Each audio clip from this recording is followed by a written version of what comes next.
শেখ হাসিনার কোনো বক্তব্য যদি মিডিয়াতে প্রচার করা হয়, সেটার পরিণতি সেই মিডিয়াকেই নিতে হবে।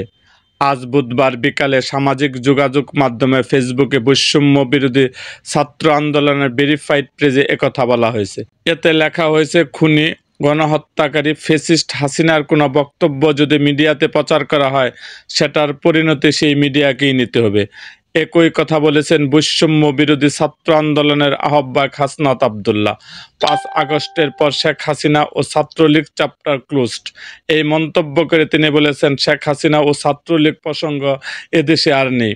তার কোনো ভাষণ যদি এখন কোনো গণমাধ্যমে প্রচারিত হয়, তাহলে সে গণমাধ্যম শেখ হাসিনাকে সহযোগিতা করছে বলে ধরে নিতে হবে।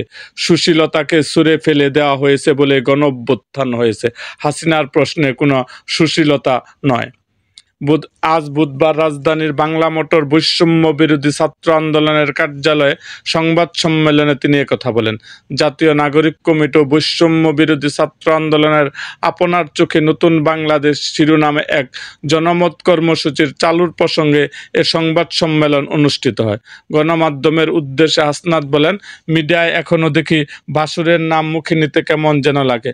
এখনো সাবেক প্রধানমন্ত্রী লেখা হয়। উনি কি সাবেক নাকি ফেসিবাদের বুচার অব দ্য মাদারল্যান্ড? তিনি এই বাংলাদেশের বুচার কসাই।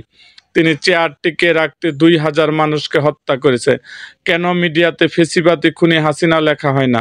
ফেসিবাদী খুনি হাসিনা যদি না লেখেন বা না বলেন, আপনারা আওয়ামী কাঠামোমা মিডিয়া রয়েছে, সেটি সিলসিলা অব্যাহত রাখছেন।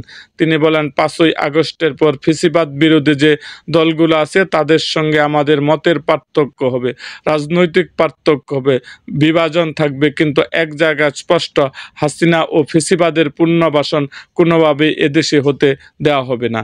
সংবাদ সম্মেলনে আরও উপস্থিত ছিলেন জাতীয় নাগরিক কমিটির আহ্বায়ক নাসির উদ্দিন পাটোয়ারি, সদস্য সচিব আক্তার হোসেন, মুখপাত্র সামন্ত শারমিন প্রমুখ।